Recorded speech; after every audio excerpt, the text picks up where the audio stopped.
This week's guitar tip is to learn the names of the notes on the low E string and the A string. That's because on the guitar we think in shapes a lot of the time, so we'll have something like a major chord shape, and it's what you call a movable chord, so I can actually just move this shape up and down the neck to create new chords. But to find out the names of these chords, I have to know what the note is that's on the low E string. That's because in every chord you have what's called a root, a third, and a fifth.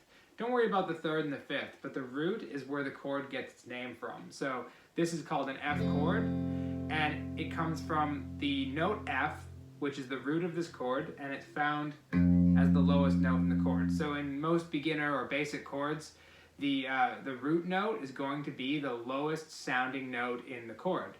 And so this chord is named F because this note here is an F, the lowest note I'm playing, and this is a major shape, so I have F and major. Now the second fret on that E string is called an F sharp, so if I apply that major chord shape to the note F sharp, I get F sharp major. And then once again, if I move up, this is a G here, and I have the major chord shape, this is G major. Same thing works with minor chords, so if I use the minor chord shape, which just doesn't have my middle finger in there, and once again, that note is F. This is a minor chord shape, so this is an F minor chord.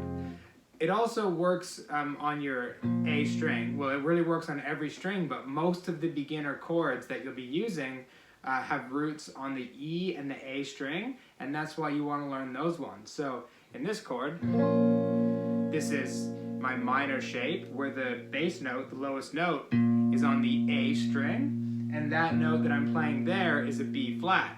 So I have the minor chord shape, I have a B flat pressed down, it's a B flat minor chord.